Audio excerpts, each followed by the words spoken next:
Pulang ke kampung, ada penerimaan dosen, tapi takut mau ikut tes dosen, nggak punya backing, nggak punya orang dalam, nggak punya kenalan pejabat. Mak, nanti kalau aku ikut tes apa lulus? Rezeki tidak berpintu, nak. Semua orang mengatakan kau tidak lulus, kalau lulus kata Allah maka lulus. Andai kau tidak lulus jadi PNS, jadi pengalaman. Engkau tidak akan mati kalau sudah dijamin Allah. Innama amruhu idza arada syai'an ayyakula lahu kun fayakun. Saya ikut tes dosen. Lalu kemudian tes pertama TPA. Wah, kalau cuma TPA, saya pikir tes pembacaan Al-Quran. Rupanya tes potensi akademik. Bahasa Arab 100 soal, bahasa Inggris 50 soal bahasa Arab, 50 soal bahasa Inggris, 100 soal tes macam-macam. Bahasa Arab bisa, bahasa Inggris bisa. Ini yang macam-macam ini soalnya juga macam-macam. Tono, Tini dan Tony menjaga warnet. Tony tidak bisa jaga malam karena pagi dia kuliah. Tini tidak bisa jaga pagi karena sore dia kerja. Tono dan Tini tidak bisa bekerja sama karena pernah pacaran. Jam-jam berapa saja mereka bisa kerja sama? La ilaha illallah Muhammadur Rasulullah. 4 tahun di Mesir, 2 tahun di Maroko, nulis tesis 300 halaman. Begitu ikut tes CPNS, yang ditanya Tono, Tini dan Tony. Apa ini? Cobalah pertanyaan yang berkualitas sedikit. Jika kecepatan cahaya adalah 300.000 km per detik, dari Masjidil Haram ke Masjidil Aqsa jaraknya 1.500 km, kecepatan cahaya 300 km per detik. Berapakah waktu yang perlu digunakan untuk Isra Mi'raj? Mantap kan? Insya Allah soal seperti itu akan ada nanti dari Badan Kepegawaian Negara BKN kalau yang duduk buat soal adalah tamat pesantren. Tono, Tony dan Tini jangan tanyakan lagi. Akhirnya keluar pengumuman 200 soal lulus. Saya sudah lulus jadi dosen, Pak. Belum. Punya ilmu banyak, kalau nggak bisa ngajar gimana? Berapa banyak orang punya ilmu di kepalanya tapi nggak bisa ngadapin orang banyak. Dalam hati saya, kami di pesantren sudah biasa muhadharah, Pak. Berapa kali kami lari nggak mau ikut muhadharah. Cabut sembunyi dalam lemari, cabut masuk ke atas dek atap. Zaman saya dulu, kami dulu nakal-nakal.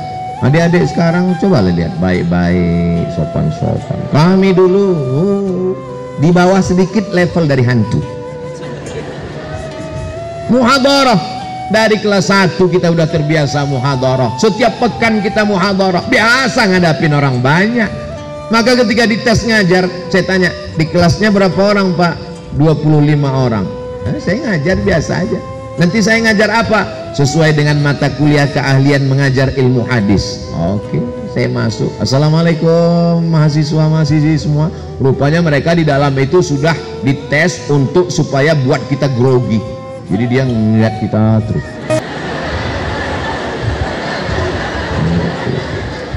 Saya biasa aja karena kita biasa dilihat orang.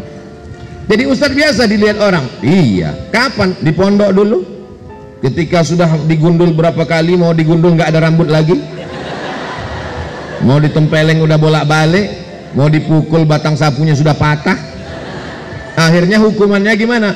Berdiri pada hari Ahad di depan pintu, ditulis pakai whiteboard, inilah orang yang paling banyak melanggar peraturan. Tamu dari pagi sampai sore ngeliatin kita, urat malu kita putus. Kita udah terbiasa, udah nggak grogi lagi. Jangankan mahasiswa, jin ifrit pun hadir kita biasa aja. Jadi ketika saya masuk di tes untuk ngajar, saya ambil spidol, saya jelaskan adik-adik sekalian, bahwa pelajaran kita adalah hadis. Hadis itu apa? Ma udhifa ila Nabi sallallahu alaihi wasallam min qaulin aw fi'lin aw taqririn aw sifati khalqiyatin aw khuluqiyatin min ba'di bi'asatihi ila wafatihi sallallahu alaihi wasallam. Adapun contoh dari sifat adalah bagaimana jalan Nabi, bagaimana rupa Nabi. Referensi yang paling lengkap tentang ini adalah kitab Asy-Syama'il Al-Muhammadiyah yang ditulis oleh Imam Abu Isa At-Tirmizi Ibnu Saurah, murid daripada Imam Bukhari.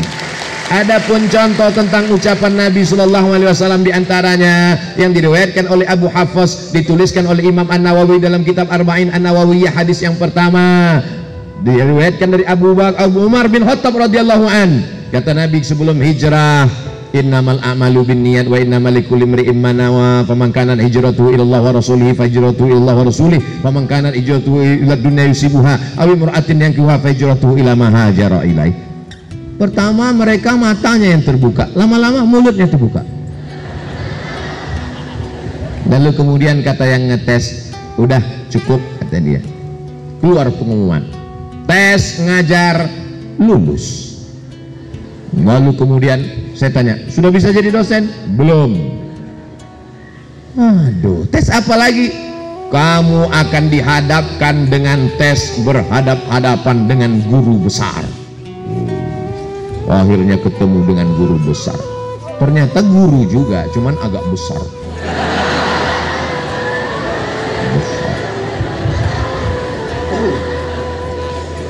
Di mana kamu belajar?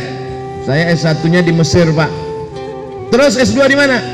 S2 saya di Maroko, Pak. Tapi dari tatapan matanya aku bisa tahu bahwa dia mulai terkagum-kagum. Kita pede. Karena kita dari pondok sudah pede, kita bahasa Arab, kita bahasa Inggris. Nanti kalau Anda lulus jadi dosen, apa yang Anda lakukan? Saya akan nulis buku, saya akan perbaiki silabus, saya akan perbaiki kurikulum pendidikan sesuai dengan ilmu yang saya pelajari selama ini. Apa visi misi Anda? Kebetulan sebelum masuk kelas itu, saya baca visi misinya di dinding.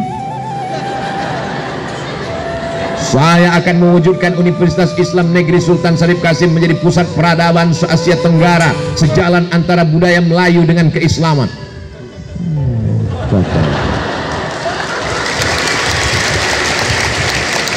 Kita dididik untuk disiplin, disuruh datang jam 8, jam 7.30 kita sudah siap.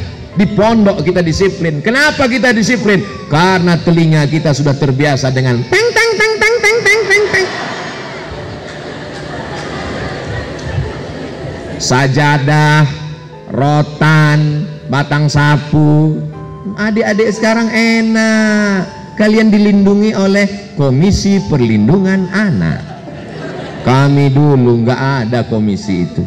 Memang nasib saya zaman nggak enak. Tapi disiplin itu membuat kami on time tempat waktu. Saya datang jam 7.30, saya baca sekeliling. Saya memang suka membaca. Makanya tadi begitu sampai saya lihat, berani hidup tak takut mati, jangan hidup, takut hidup, mati saja. Lambat terhambat, malas tergilas, meleng terpelanting, mundur hancur, berhenti berarti mati.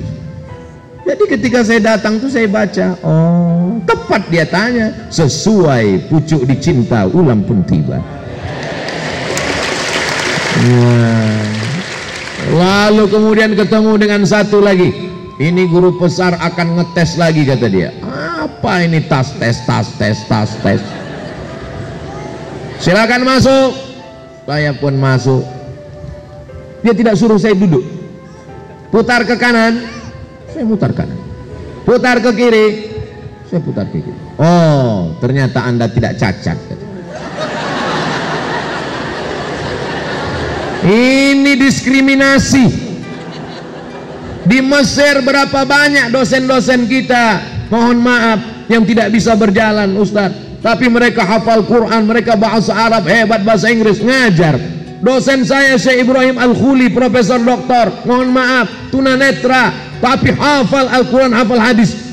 Tapi saya nggak bantah, yang penting lulus dulu kan. Habis itu dia lihat, Anda merokok? Tidak, Pak. Jujur Anda tidak merokok? Tidak. Kenapa bibir Anda hitam? Oh. Inilah nasib orang hitam. Saya bilang saya orangnya hitam, dia bibir hitam. Masa orang hitam bibirnya putih? Ayak-ayak waya tuh.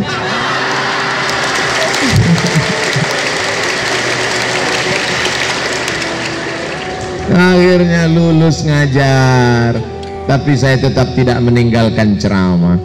Saya tetap berceramah di masjid karena saya dididik di pesantren muhadharah. Walaupun jadi dosen, walaupun jadi pegawai negeri, walaupun PNS, jangan tinggalkan tausiah di masjid.